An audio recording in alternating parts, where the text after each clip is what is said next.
Pension scheme বাতিলের দাবিতে public বিশ্ববিদ্যালয়ের শিক্ষকদের আন্দোলন অব্যাহত। অর্থমন্ত্রী প্রতারণার আশ্রয় নিয়েছেন অভিযোগ শিক্ষক সমিতির।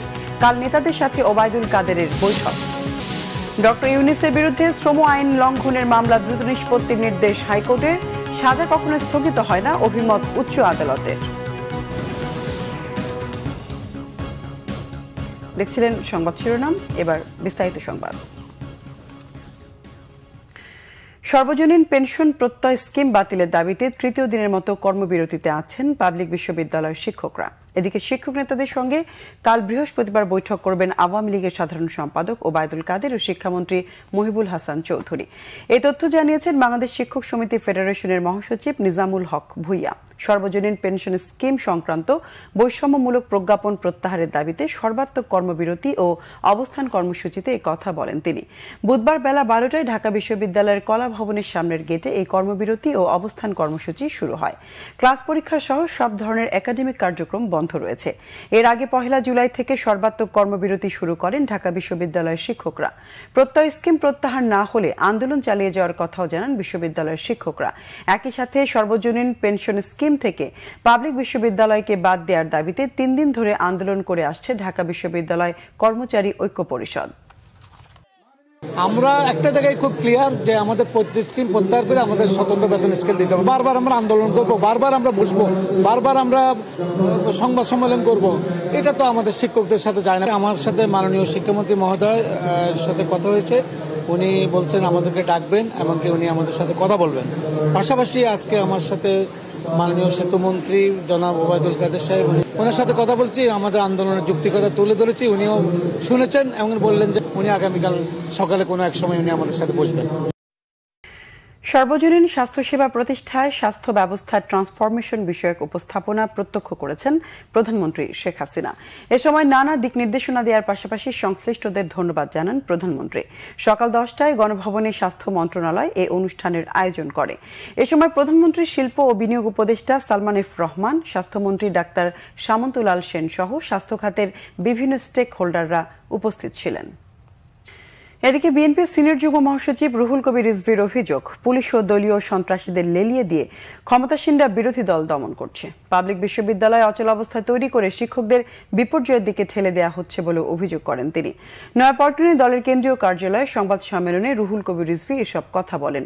বেনজির আজিজ সহ দুর্নীতিবাজদের টাকা বাজেয়াপ্ত করে শিক্ষকদের পেনশন চালু করার দাবি জানান তিনি। পাবলিক বিশ্ববিদ্যালয়ের শিক্ষকদের যৌক্তিক আন্দোলনে বিএনপির সমর্থনের কথাও জানান রুহুল কবির রিজভী।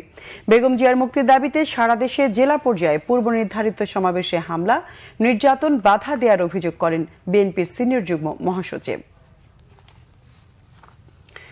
শ্রম আইন লঙ্ঘনের অভিযোগে নোবেলজয়ী ডক্টর মোহাম্মদ ইউনূসের বিরুদ্ধে দায়ের করা মামলা শ্রম আপিল ট্রাইব্যুনালকে দ্রুত নিষ্পত্তির নির্দেশ দিয়েছেন হাইকোর্ট। এই মামলায় 6 মাসের সাজা শ্রম আপিল ট্রাইব্যুনালে স্থগিতের আদেশ বাতিলের রায় প্রকাশ করেছে হাইকোর্ট। শ্রম আইন লঙ্ঘনের মামলায় নোবেলজয়ী ডক্টর মোহাম্মদ ইউনূস সহ 4 আসামির 6 মাসের সাজা হয় 1 জানুয়ারি। এরপর 28 জানুয়ারি রায় চ্যালেঞ্জ করে ডক্টর ইউনূস সহ 4 জনের জামিন দেন শ্রম আপিল ট্রাইব্যুনাল। শ্রম আপিল ট্রাইব্যুনালের সাজা স্থগিতের আদেশ স্থগিত করেন হাইকোর্ট। পাশাপাশি স্থগিতের আদেশ বাতিল প্রশ্নে রুল জারি করেন আদালত। বুধবার বিচারপতি মোহাম্মদ নজরুল ইসলাম তালুকদার ও বিচারপতি কাজী ইবাদতের হাইকোর্ট বেঞ্চ 50 পৃষ্ঠার এই রায় প্রকাশ করেন। রায়ে আদালত বলেছেন, সাজা কখনো স্থগিত হয় না। এ ব্যাপারে ডক্টর ইউনূসের আইনজীবী জানান, রায়ের অনুলিপি হাতে পেলে বিস্তারিত জানা যাবে।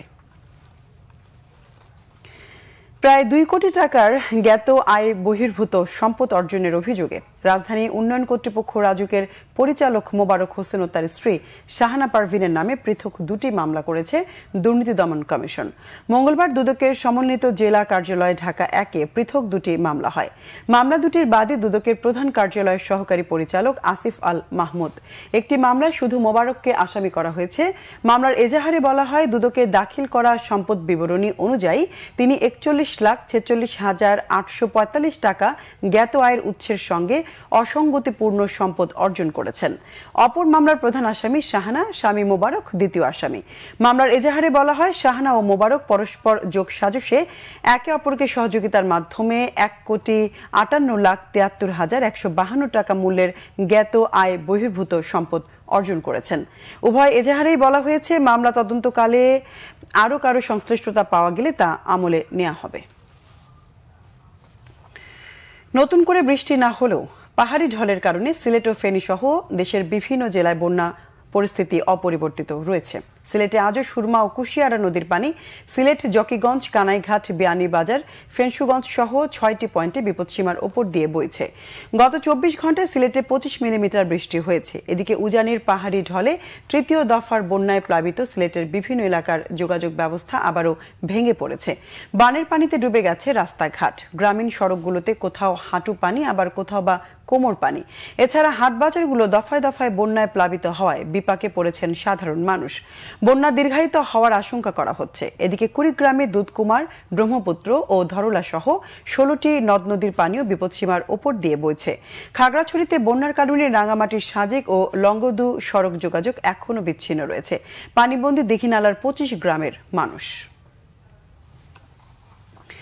এদিকে বন্যা পূর্বাভাস ও সতর্কীকরণ কেন্দ্র জানিয়েছে 16টি পয়েন্টে নদীর পানি বিপদসীমার ওপর দিয়ে বইছে।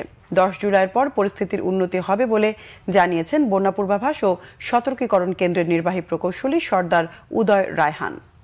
বর্তমানে দেশের 7টি প্রধান নদীর 16টি পয়েন্টে পানি বিপদসীমার উপর দিয়ে প্রবাহিত হচ্ছে। ব্রহ্মপুত্র, যমুনা নদীর পানি বৃদ্ধি আগামী 4 দিন পর্যন্ত অব্যাহত থাকতে পারে এবং এর ফলে মূলত দেশের উত্তরাঞ্চলে কুড়িগ্রাম জেলার বন্যা পরিস্থিতির কিছুটা অবনতি হতে পারে এবং একই সাথে গাইবান্ধা, বগুড়া, জামালপুর, সিরাজগঞ্জ ইত্যাদি জেলার কিছু কিছু পয়েন্টে পানি বিপদসীমা অতিক্রম করতে পারে আগামী 24 ঘন্টায়।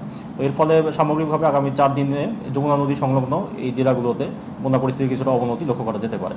সিলেট এবং সুনামগঞ্জে বর্তমানে আমরা দেখেছি যে গত 24 ঘন্টায় সুরমা নদীর পানি হ্রাস পেয়েছে, তবে কুশিয়ারা নদীর পানি আবার বৃদ্ধি পেয়েছে।